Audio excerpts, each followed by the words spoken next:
இயேசு கிறிஸ்துவின் நாமத்தில் உங்கள் அனைவருக்கும் அன்பின் வாழ்த்துக்கள். திருமறை. ஆன்மீக பக்தி முயற்சிகளில் திருமறையை படிப்பதே முதன்மையானதாக கருதப்பட வேண்டும். கடவுள் தமது எல்லா புகழுக்கும் மேலாக தமது வார்த்தையை உயர்த்திருக்கிறார். திருமறையை குறித்த நமது மனப்பான்மையே நமது வாழ்வின் அனைத்து பகுதிகளையும் பாதிக்கும்.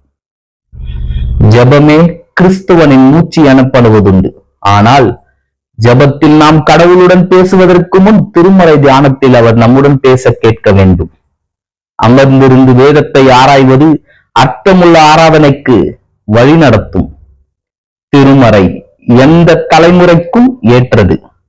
பாட புத்தகம் என்ற முறையில் புதிய விசுவாசியா என்றாலும் பழம் பரிசுத்தம் என்றாலும் அது ஒன்றேதான். ஆமேன்.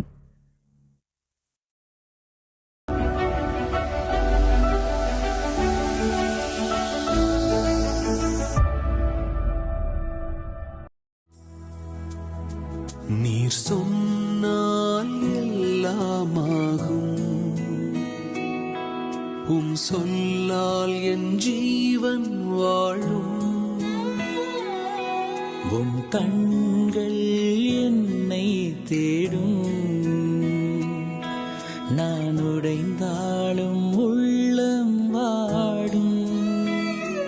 உம் கிருபையும் உம் வார்த்தையும் எந்தன் வாழ்வை தாங்கும். உம் கிருபையும் உம் வார்த்தையும் எந்தன் வாழ்வை தாங்கும். பலவீனன் என்று சொல்லாமல் பலவான் என்பேன் நான். சுகவீனன் என்று சொல்லாமல் சுகவான் என்பேன். பலவீனன் என்று சொல்லாமல் பலவான் என்பேன். சுகவீனன் என்று சொல்லாமல்